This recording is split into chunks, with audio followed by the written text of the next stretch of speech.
Rabbi इश्रह ली सदरी वयस्सिर ली अमरी वहलुल उक़दतम मिन लिसानी यफ़क़हू क़ौली.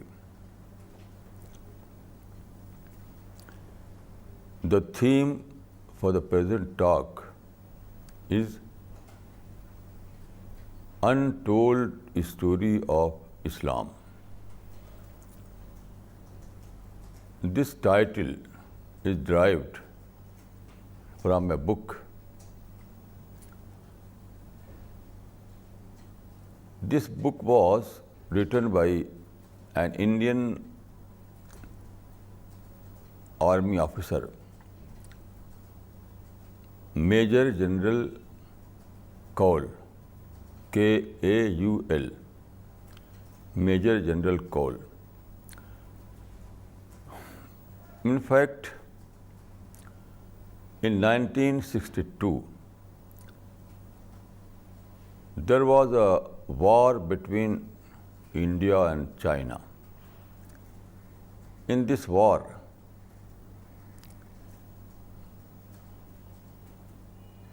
India faced debacle, and this Major General Kaul was commander of Indian Army at that time. So he became target of criticism due to this debacle. Then he published a book with this title, Untold Story. It means untold story of war. So in this book he disclosed some important item of war that was not known to the public. Now, the situation of Islam is quite similar. The original picture of Islam is under cover of the original picture of Islam is under cover of later interpretations. So we need to uncover so that the true face of Islam may be known to the people. This is not something unusual. This happens to every religion. This is just according to the law of nature. You know, decay or degeneration is a law of nature. The whole universe is subject to this law, including man. Well-known Muslim historian Abdur Rahman bin Khaldun observes this fact in these words: Lil aqwam amar kama lil afrad amar.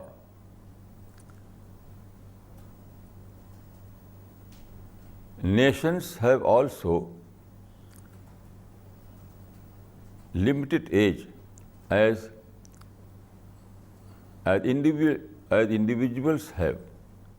Individuals become old after some time. So is the case of nations or communities. This is a law of nature.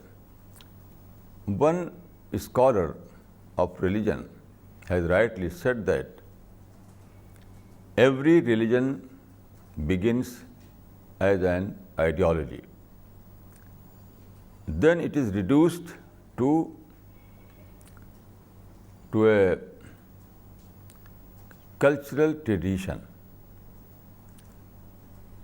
This happened to every religion, and Islam is not an exception. The Prophet of Islam has predicted this phenomena. So he said that بدأ الإسلام غريبا وسيعود كما بدأ فطوبى للغرباء. It means that at the time of beginning, Islam was a strange religion for people, and again it will be a strange religion,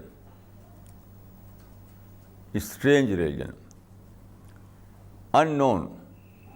Here strange means unknown to the people. Then the Prophet of Islam has said, إِنَّ اللَّهَ يَبْعَثُ عَلَى رَأْسِ كُلِّ مِائَةِ سَنَةٍ مَنْ يُجَدِّدُ لَهَا دِينَهَا. God will send after every century a person who will revive the religion of Islam. The word used in the hadith is tajdeed. Tajdeed means revival, to renew. And one who performs this act is called mujaddid. So why mujaddid? Why this tajdeed? Because after some generations, Islam becomes the true picture of Islam is covered by interpretations of Muslim scholars. So it needs a mujaddid, it needs a reformer to remove all those covers so that people may know the exact face, the original face of Islam. So this is the law of nature, and also it was predicted by the Prophet of Islam himself. Now we are facing the same situation. To illustrate this point, I will give an example. You know, General Muhammad Ziaul Haq was the President of Pakistan. He visited USA and he addressed UN General Assembly in October 1980. 1st October 1980. During this address, he said, I am here to represent 90 crore Muslims of the world.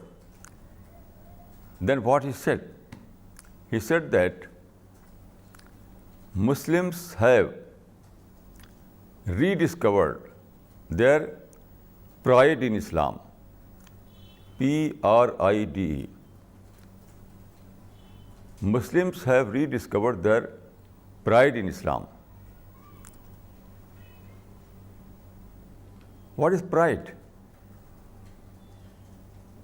Pride is not an Islamic phenomenon. Islam is an ideology. Islam is a guidance, a divine guidance. So at present we see that Muslims have lost, lost the sense of direction. All those activities you see in modern world are simply reaction. It is not positive action. So present Muslims have lost the sense of direction. They don't know what to do. So in such a situation, General Muhammad Ziaul Haq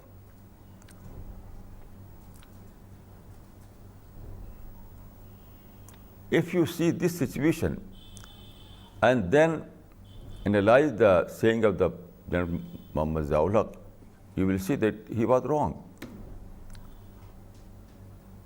He was wrong. He must have said that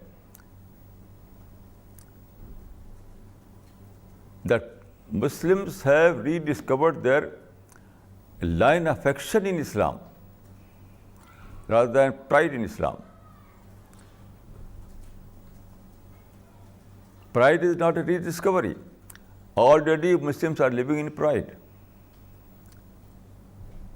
Already all the Muslims are living in pride. Pride means living in history. Living in pride means living in history, historical glory.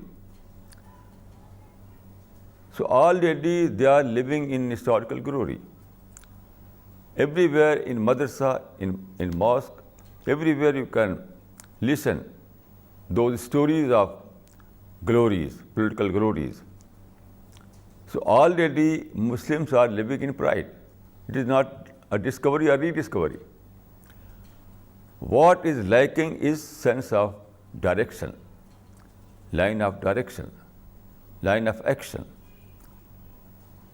So Muslims must have discovered the line of action rather than pride. So it is absurd. It is absurd. Everyone is living in pride, in historical glory.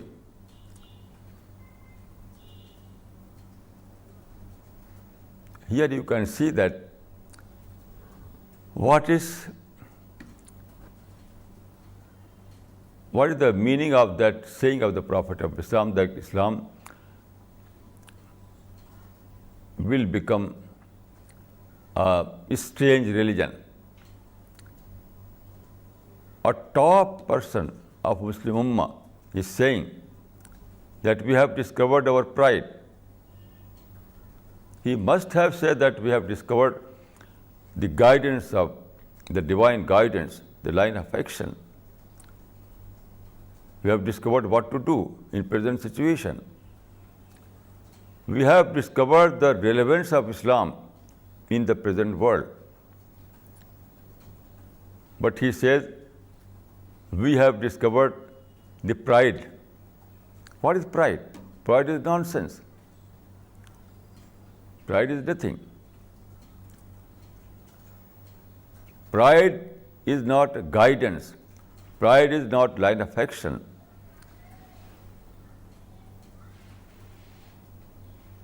Pride is not a action plan. Pride is not an action plan. We need an action plan. So President Zaulak must have said that we have discovered the action plan rather than we have discovered the pride. Pride is not an action plan.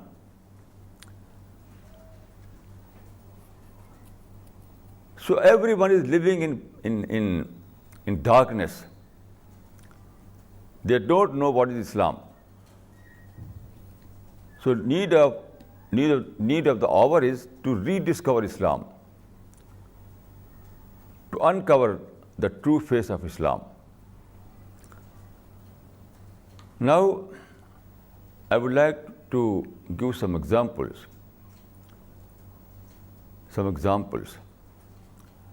to make clear this point. For example, let us take the kalima. Everyone knows that kalima is the first step. When one wants to embrace Islam, he recites kalima. But according to Islam, kalima is not the starting point. Kalima is the second stage. Mimma arafu min al-haq. So first is marifa, then is kalima. First is realization, then is recitation. First realization, then recitation. Mimma arafu min al-haq. So when one says that La ilaha illallah Muhammadur Rasulullah, he is announcing, he is declaring that I have discovered a truth, the greatest truth. So when he says La ilaha illallah, he is saying that I have discovered this truth. For example, we are here in a building. If you say that this building is situated in Nizamuddin West Market, its house number is C1 Nizamuddin West Market.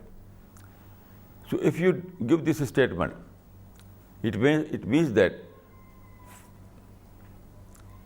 before giving this statement, you have discovered the nature of this building. So first was that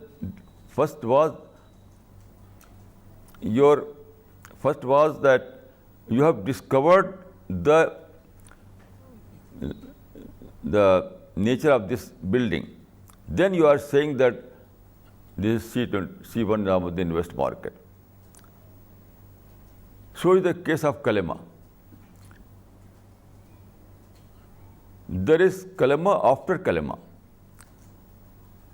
There is something before kalima, and that is realization, that is discovery. In Quranic word, that is marifa, irfan, mimma arafu min al-haq. But you see that everyone knows that kalima means recitation, although it is not. Kalima means a declaration after realization. Kalima is a declaration after realization. When you contemplate, when you study, when you think about God, and after after study, after contemplation, you discover that there is a God. There is no God but one God, and Muhammad is his prophet. Then you say, La ilaha illallah Muhammadur Rasulullah. So it is result of a discovery. But no one knows this fact. So what they know is a reduced form of kalima, that is lip service. What people know is a reduced form of kalima. They have detached discovery from kalima. They have detached realization from kalima. They have detached marifa from kalima. So we have to rediscover kalima. It needs a rediscovery. Otherwise, we will be unaware of the nature of kalima.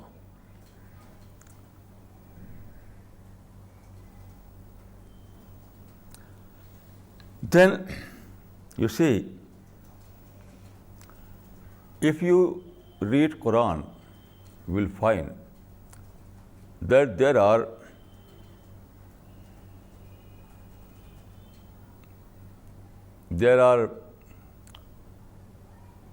that 25 prophets are mentioned in the Quran, in previous prophets.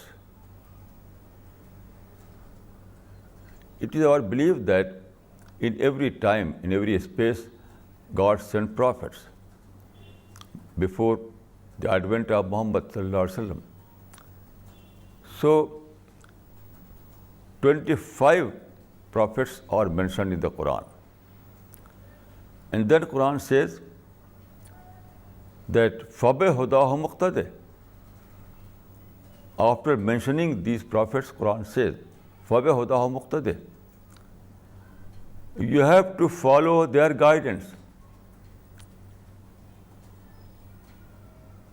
You have to follow their guidance. You have to follow these prophets. But no Muslim knows that we have to follow other prophets. I never heard from any Muslim scholar that we have to follow other prophets. They know only one thing, that our prophet is superior. We need not know any other prophet.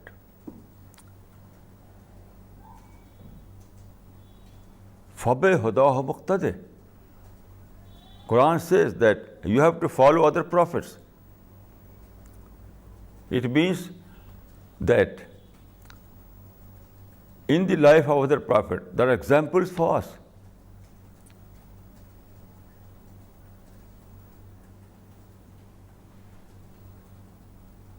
And only the Prophet of Islam is not enough for us. We have to see other examples. We have to draw lessons. We have to follow their examples. But no one knows this fact. So this aspect of Islam is also untold, undiscovered.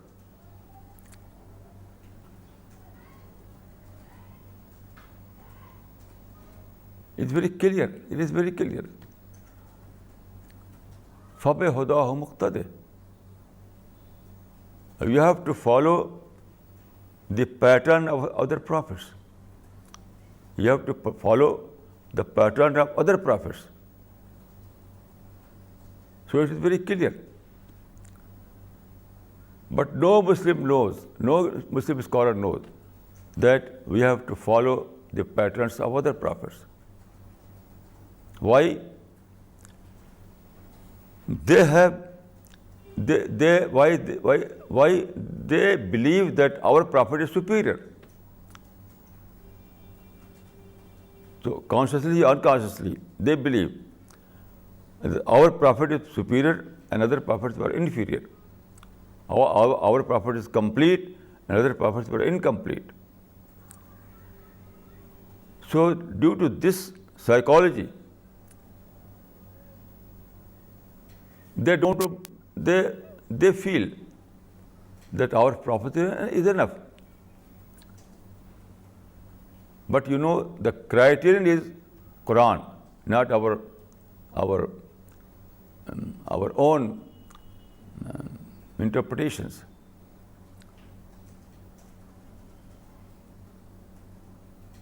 Our own interpretations is not criterion.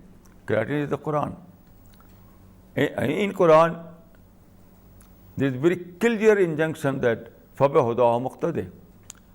أُولَٰئِكَ الَّذِينَ هَدَى اللَّهُ فَبِهُدَاهُ مُقْتَدِهِ. أُولَٰئِكَ الَّذِينَ هَدَى اللَّهُ فَبِهُدَاهُ مُقْتَدِهِ. All these prophets were guided persons.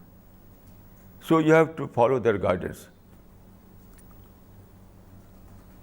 Here, in this example, you can see that Muslims forgotten this aspect of Islam, that apart from the Prophet of Islam, we have to see the pattern of other prophets. It is a very clear proof that Muslims need to rediscover Islam. It is not correct to say that we have to rediscover pride. Everyone is living in pride. No need to rediscover. Everyone is living in pride. So there is no need to rediscover the pride. The need is to discover or rediscover those hidden part of Islam. Hidden part of Islam.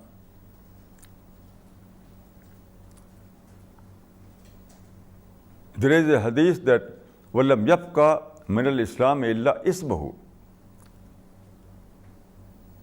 It means that in later days, Islam will remain just as a name, only the name. The reality will disappear. So here you can see that the form is, Muslims are living on form, but the spirit is absent.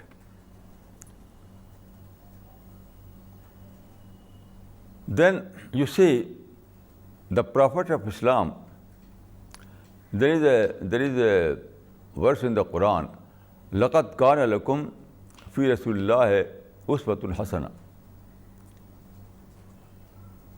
In the Prophet of Islam, there is a good example for you.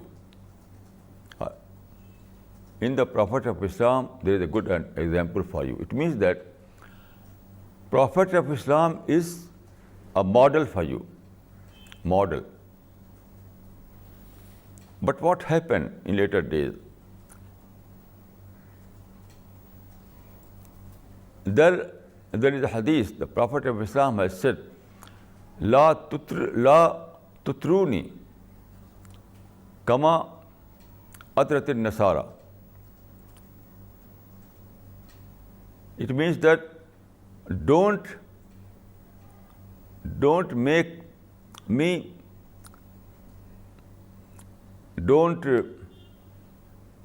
itra means exaggeration, praise with exaggeration. So this hadith means don't exaggerate. Ana Abdullah wa Rasuluhu. I am an Abd and his messenger.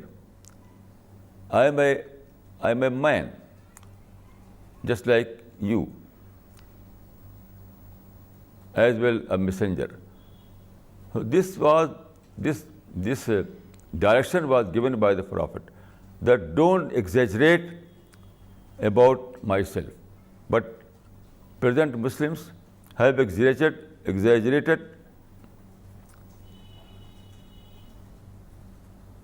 But present Muslims have exaggerated to such extent that one poet says, Badas Khuda Budurg Toi Qissa Mukhtasar. After God, you is the great. You are second God. It means that. So they made Prophet a superhuman. They said that our Prophet is superior Prophet. Our Prophet is the greatest Prophet. So they lost the model. LOST, lost. How one can be a model for you if he is like God, if he is a superhuman being? Model requires a bashar, a man like you. If he is a man like you, then he is model for you. Otherwise not. So they exaggerated Prophet of Islam to such an extent that it is beyond our capacity it becomes beyond our capacity to follow him, to imitate him. It was bid'ah. It was innovation. Here you can see that according to the Quran, Prophet was a model for us, a practical model for us. You know, Prophet of Islam spent a very eventful life. in the life of the Prophet of Islam, there are all kind of examples. So he is a true model. But when Muslims exaggerated and made him like God, then how you can imitate? God cannot be a model for us. You cannot think that God is your model. God is beyond your imagination. God is beyond your capacity.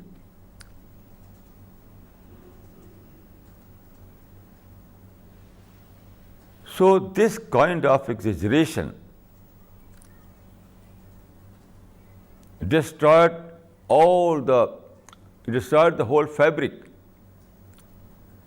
because we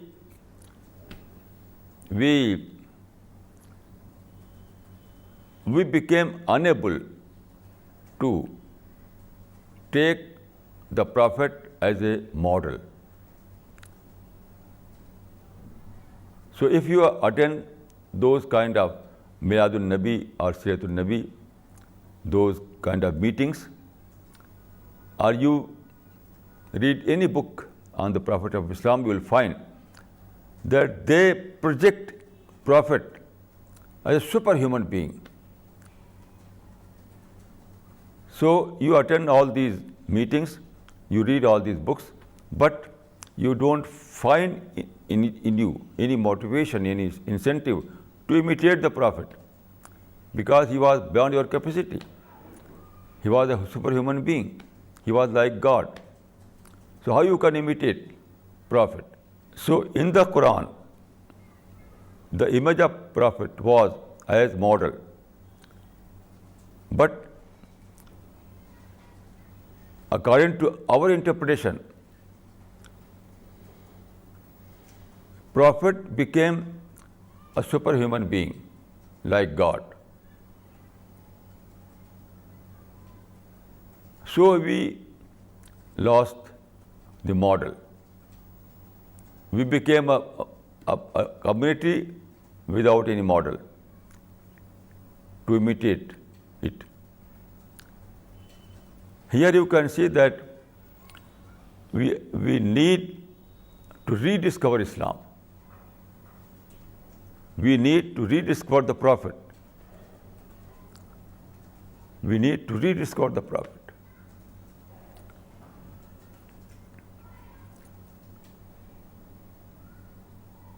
Here we can see that we have to rediscover Islam.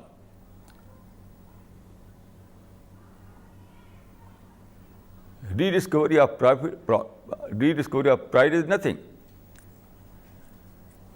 What is needed is to rediscover the model, to rediscover the true image of Islam.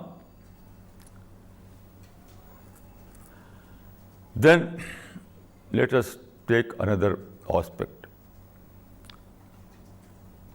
When the Prophet of Islam started his mission in Mecca in 610 AD,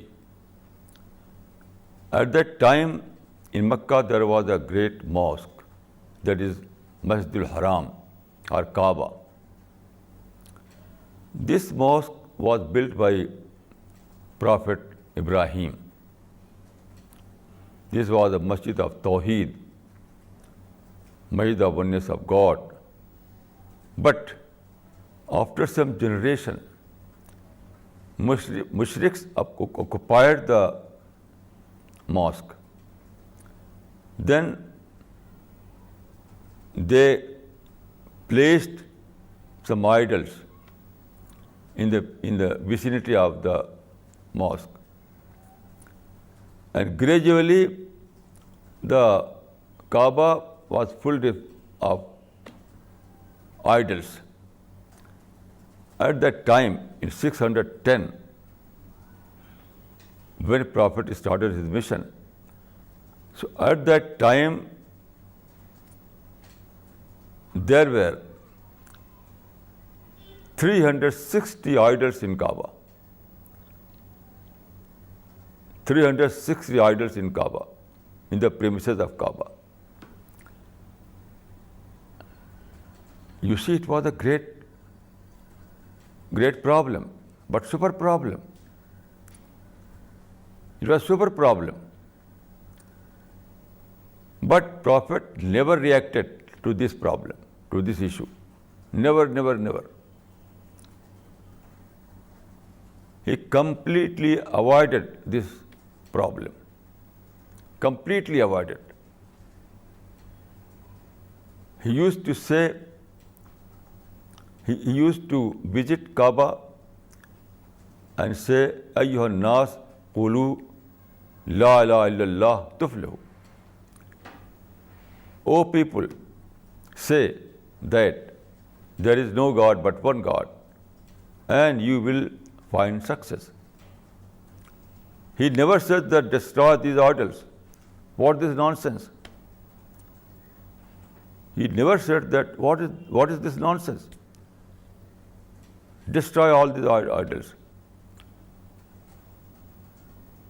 This is an intrusion.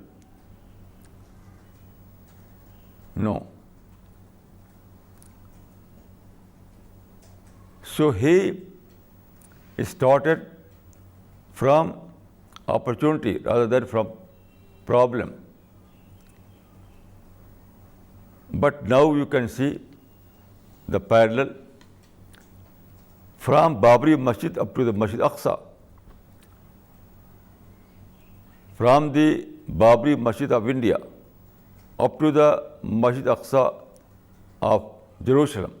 Everywhere Muslims are, what Muslims are doing? Confrontation with the problem.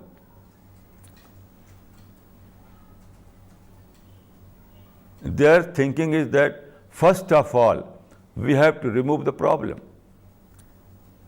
First of all. Right from the Babri Masjid up to Masjid Aqsa. This is their thinking. That first of all, we have to remove the problem. And Prophet of Islam never started like this.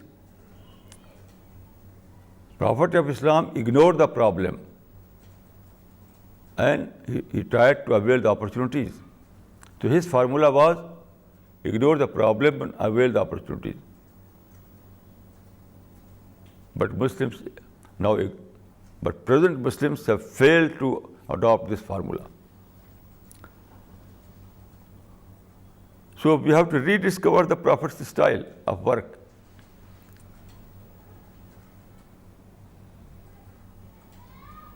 We have to rediscover the Prophet's pattern, Prophet's method. The methodology of Prophet is now unknown to the Muslims of present generation.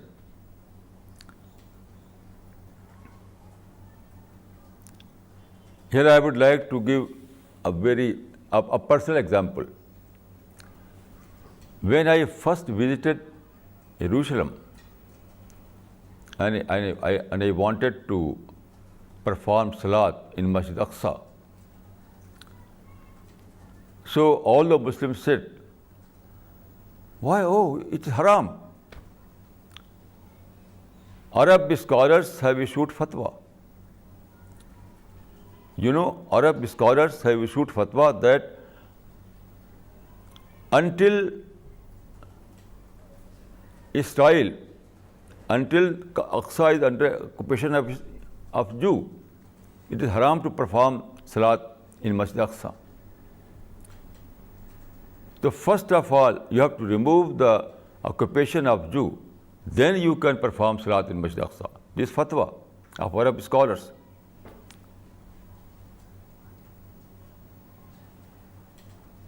But I visited Jerusalem and I visited Masjid Aqsa and inshallah I performed my Salat. Why? because these fatwas were wrong, against the prophetic style. I would like to give the reference from prophetic life. It is our belief that Prophet visited Jerusalem in 620 in Laylatul Miraj. We believe that there was a Miraj and Prophet traveled from Mecca to Jerusalem. It is our belief during Miraj. So it is also our belief that Prophet performed namaz in Masjid Aqsa at that time. It was a congregational prayer. We believe that all the prophets gathered in Masjid Aqsa at that time, and they performed namaz. And Prophet of Islam led that congregational prayer. It is our belief. Now, this happened in 620 AD. 620 AD or 21 AD. At that time, you know what was the situation? At that time, Jerusalem and Masjid Aqsa was under the occupation of Romans. Romans were Mushrik emperor and Mushrik king. Romans were Mushrik king. So at that time, Jerusalem and Masjid Aqsa was under the rule of Mushrik king. Even then, Prophet visited Masjid Aqsa and performed namaz. So when I was in Jerusalem, one scholar from Morocco was also there. He was in anxiety. He said that why I can perform my namaz, it is haram according to this Arab scholars. I said no. It is foolish to say that haram. Then I narrated this story that Prophet of Islam himself visited Jerusalem and he himself performed salat in congregation. And at that time, Mushrik rulers were, at that time, Masjid Aqsa and Jerusalem and whole Palestine was under the Mushrik rule of Romans. So all these fatwas are foolish, rubbish. In this example, you can see that this is also an item which needs to be rediscovered. You have to rediscover that this fatwa is wrong.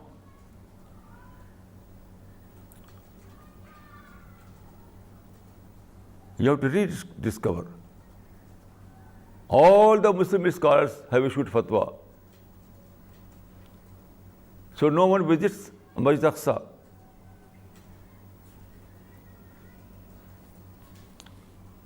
Because it is haram to perform namaz in Masjid Aqsa.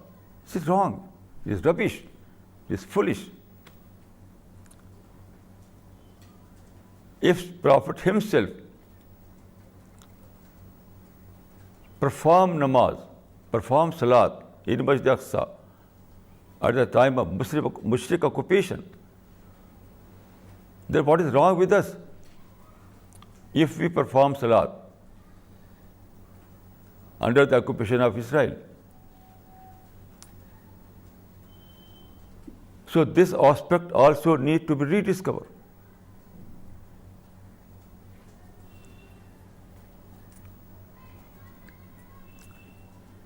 Then I will refer. I would like to refer another aspect of Prophet's life. You know, Prophet of Islam started his mission in Mecca. Then he migrated from Mecca to Medina in 622 before Miraj. After Miraj, just after Miraj. This migration was compulsive migration. When Prophet was in Mecca, there was so many atrocities. They created so much problem. They became aggressive. So after, even they wanted to kill him. Even they wanted to kill the Prophet of Islam.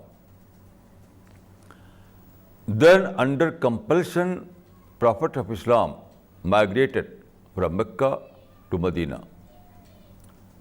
This was a compulsive migration.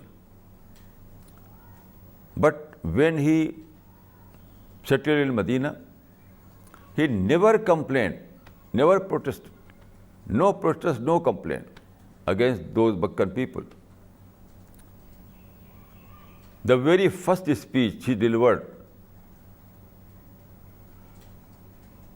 is narrated, is reported in Sirat Ibn Hisham under this caption, "Awwalu khutbatin khatabaha Rasulullah sallallahu alaihi wasallam fil Madina." The first speech he delivered in Medina. You can read this speech. There is no mention about those atrocities, about those zulms. Not at all. This address, this sermon was completely a dawa sermon. No complaint, no protest. But nowadays, what is happening? Everywhere in the world, you can see, in every mosque, in every madrasa, in every institution, in every meeting, they are engaged in protest and complaint.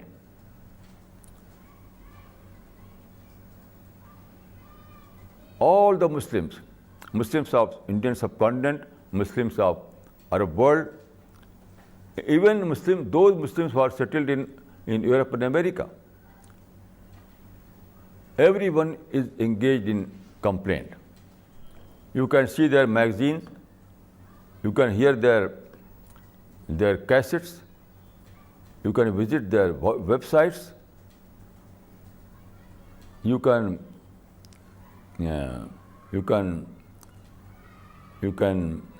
participate in their meetings. Everywhere you will listen complaint and protest against those enemies of Islam. Every time they are engaged to declare that these peoples are enemy of Islam. But Prophet of Islam never said like this. Although he migrated Mecca, although he left Mecca under compulsive situation, there were zulm and atrocities. But when he settled in Medina, he never spoke this language of complaint, language of protest. Never. So all the Muslims are deviated from this prophetic path, all the present Muslims. So here also we are in need to rediscover Islam.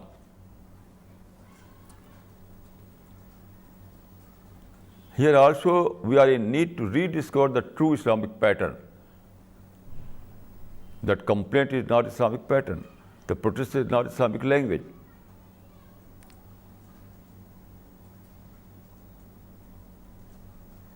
All the Muslims have deviated from this prophetic pattern.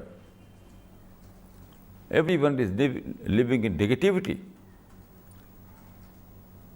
Every Muslim is living in negativity, in complaint, in protest.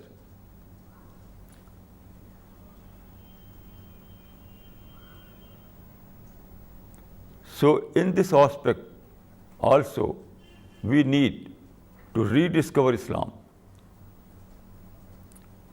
to rediscover the true Islamic pattern, to rediscover the true Islamic teachings. Then let us take another point. In our present time, there are 57 Muslim countries. 57 Muslim countries. Almost in every country, there are people who claim to be Islamist people. So they try to dethrone their rulers in every country. Why? They say that these Muslim rulers are agent of America. These Muslim leaders are agent of Islamic enemies. So we have to dethrone them. We have to overthrow them. So almost in every country you can see like these people. So some Muslims are engaged directly in this struggle, and some are involved indirectly. Some Muslims are thinking in this line. Line of thinking is the same. Line of thinking is one and the same of every Muslim. Some are involved directly and some are involved indirectly. There is no other difference. But it is completely a deviation from the prophetic pattern. If you read Hadith literature, you will find that in every book of Hadith, there are Kitabul Fitan. Kitabul Fitan. In this chapter, there are dozens of hadiths that tell us, in these hadiths, Prophet of Islam tell us that after my death, you will see so many corruptions in political body, in political rulers. He clearly gave this direction, that in later period you will see corruptions in rulers, but never revolt against them. Never. Revolt is haram in Islam. You can see Sahih Muslim. Sahih Muslim is a well-known book of hadith. So this book, Muhaddis Nawawi, and Nawawi is a muhaddis, well-known scholar. He has interpreted this book, and under Kitabul Fitan, he says, and Nawawi says that according to these hadiths, according to these instructions of the Prophet of Islam, if you see that any Muslim ruler is doing wrong, so you have only one option: to give him advice, peaceful advice. And وَأَمَّا الْخُرُوجُ عَلَيْهِمْ فحرام بإجماع المسلمين ولو كانوا فسقا ولو كانوا ظالمين. But as far as the revolt is concerned, armed revolt, that is haram in Islam. Haram in Islam. But in every country you see this phenomena. The Muslims try to dethrone their Muslim rulers. In every country, in Pakistan, in Sudan, in Egypt, in Libya, even in Saudi Arabia, and in Iraq, everywhere. These Muslims try to dethrone Muslim rulers. That is haram in Islam. So here also we have to rediscover the true Islamic teachings. All the Muslims are engaged in this haram. Everywhere they are fighting against Muslim rulers, either openly or secretly. But this is haram in Islam. So in this aspect also we have to rediscover the true Islamic teachings.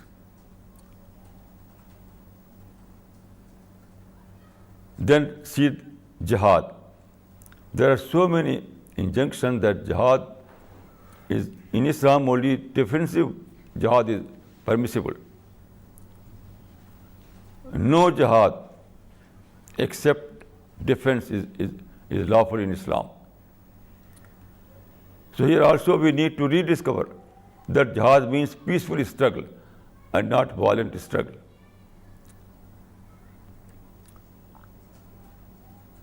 أقول قولي هذا وأستغفر الله لي ولكم أجمعين.